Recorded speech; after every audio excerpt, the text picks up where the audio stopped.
Today we are focusing on power pulls and covering 5 exercises.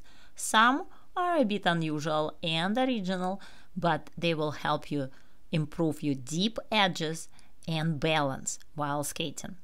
Hi, my name is Natalia Khazova, and I have been coaching figure skaters at the Broadmoor World Arena in Colorado Springs for over 25 years, from beginners to Olympians. Let's get started. Our first exercise will focus on edges. We will start with outside edges and try to skate in the deepest and smallest circles you can, pressing into your knee and ankle every time you go into the edge. This will help you to develop better control and stability on the ice and prepare you for power pulls. When you push, keep same arm as your skating leg in front of you. Bring your free leg closer to your skating leg as you press down and lean into the circle with the whole body. Now we continue with forward inside edges. We're going to do same small circles, deeper edges, bending your knees and ankles, and again keep same arm in front as your skating leg, twisting and leaning into the circle with your body. Keep your hips under and remember to press against your boot when you're bending your knees to ensure your ankles bending as well. Moving to backward outside edges. As you skate backward, keep your free leg close to your skating leg and twist your upper body away from the circle each time. This will help you maintain balance and control as you glide. Look in the direction of your movement for easier twist and safety purposes. Finally, we will finish with backward inside edges. Each time you push, twist toward the outside of the circle while keeping your free leg and skate close together. Make sure you are engaging your knees and ankles for deeper edges and more stability. Click on the link above or look in the description below for more edge exercises. And remember, like and subscribe if you're enjoying my videos. For our second exercise, we are going to do 2-foot power pulls, but this time, instead of having your feet side by side, you will keep them in line, one in front of the another. You will twist your upper body and press onto your inside and outside edges while keeping your free leg in front and your weight over your back leg.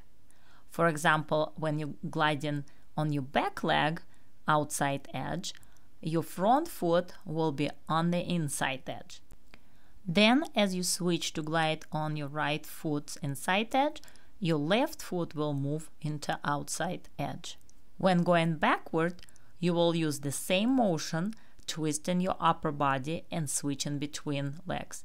Remember, one foot will always be on the inside edge and the another on the outside edge, alternating as you go. When you are on the right foot's inside edge, your left foot will be on the outside edge, and then switch to the right foot's outside edge with the left foot on the inside edge. Our third exercise is the long change of edge without using your free leg, skating leg, or twisting your upper body. You will focus on changing edges from outside to inside and back to outside by only moving your upper body in the direction of your glide.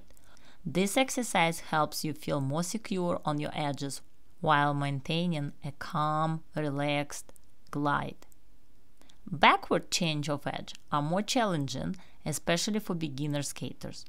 To make it easier, try adjusting your position by keeping your free leg closer to your skating leg during the change. Make sure to get a lot of speed before you start this exercise, as you're not going to be able to help with anything but leaning off your upper body. It might feel difficult at first, but I really enjoy this exercise, and so do my students. You can find more exercises for beginner power pulls if you click on the link above or look in the description below. Exercise number 4 focuses on regular power pulls, but with your arms in an unusual locked position. We'll start with forward power pulls, working with your skating knee and ankle without any assistance from your free leg or upper body. Keep both arms straight and locked together in front of you with no twisting or movement in your upper body. Your shoulders and hips should remain square as you create the edges using only your skating foot. For backward power pulls, your arms will be raised above your head, locked together, and your free leg will stay straight, turned out, and pointed in front. Again, focus solely on generating the power from your skating knee and ankle without twisting or moving your upper body. Our final exercise focuses on power pulls while coordinating the free leg. As you perform power pulls, your free leg will move from front to back. When you are on an inside edge, the free leg should cross behind the skating leg. When you are on an outside edge, the free leg comes forward. Twist your upper body in the direction of your movement to enhance the edge control and flow. This exercise will help you improve deeper edges, extension, balance, control, and coordination. We'll also practice the same movement going backward on one foot across the ice. When you are on a backward outside edge, bring your free leg forward and twist outside the circle. On a backward inside edge, cross the free leg behind and twist again outside the circle. Timing is crucial. As you change your edge, rise slightly on your skating leg, then bend your knee and ankle again as you enter the circle. At the same time as you rise and change edges, twist in the opposite direction of your circle. By incorporating these 5 exercises into your training, you will develop greater mastery over power pulls. Each drill targets essential elements: edge depth, coordination, extension, timing, and body control. As you practice, focus on refining your technique, paying attention to the transitions between edges, and maintaining proper alignment with your body and free leg. With consistent effort, these exercises will not only improve your power pulls, but also enhance your overall skating skills, leading to stronger and more controlled movements on the ice. Check out my playlist for more skating skills exercises. Keep practicing, and I see you next time.